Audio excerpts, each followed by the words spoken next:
खलिकोट एमती तीनोटी स्थान गस्त करेंगे से देखेबे चित्र जे आसाम रे किभली भाव में सरकार चली ओडिशा रे किभली भाव में सरकार चली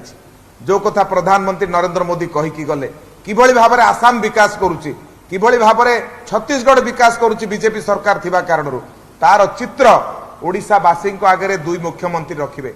एवं आपण माने जानिचंती ओडिशार विकास रे सबुठु बड़ भूमिका होची हमर जातीय राजपथ विभागर किंतु ओडिशा रे थिबा बिजु जनता दल सरकार जहा कारणरू आज जातीय राजपथ जेतिकी डेभलप हवा कथा तांको पॉलिसी कारणरू आज हेई पारु नै कोठी क्लियरेंस मिलुनी कोठी स्थानीय अंचलर समस्या को समाधान करा जाई पारु नै तेणु तापे आसंता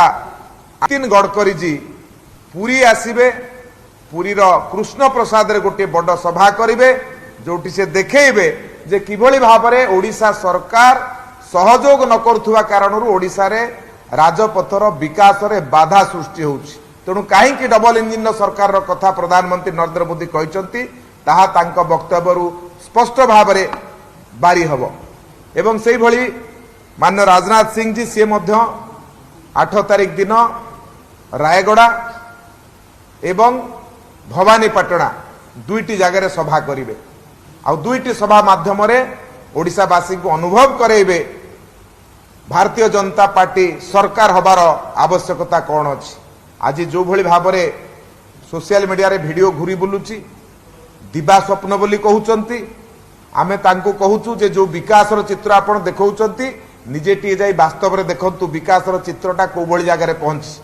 आज भारत वर्षर यशस्वी प्रधानमंत्री जेतोले प्रश्न कले जे राम मंदिर किए कला तांकर उत्तर थिला आपणकर गोटिए भोट राम मंदिर कला किंतु दुख परितापर विषय विकास कथा कहला बेले कहउचंती जे आमे विकास करिछु तेणु ये होची सबुठु बड़ दुख परितापर विषय ओडिशा रे वासी को बिजु जनता दल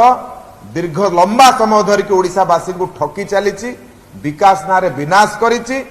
काम करिबा नारे निजर पॉकेट को गरम करिछि तेणु ये सबु कथा ओडिशावासी जानि सारिचंती तेणु ओडिशावासी निश्चित भाव में भारतीय जनता पार्टी को भोट देबे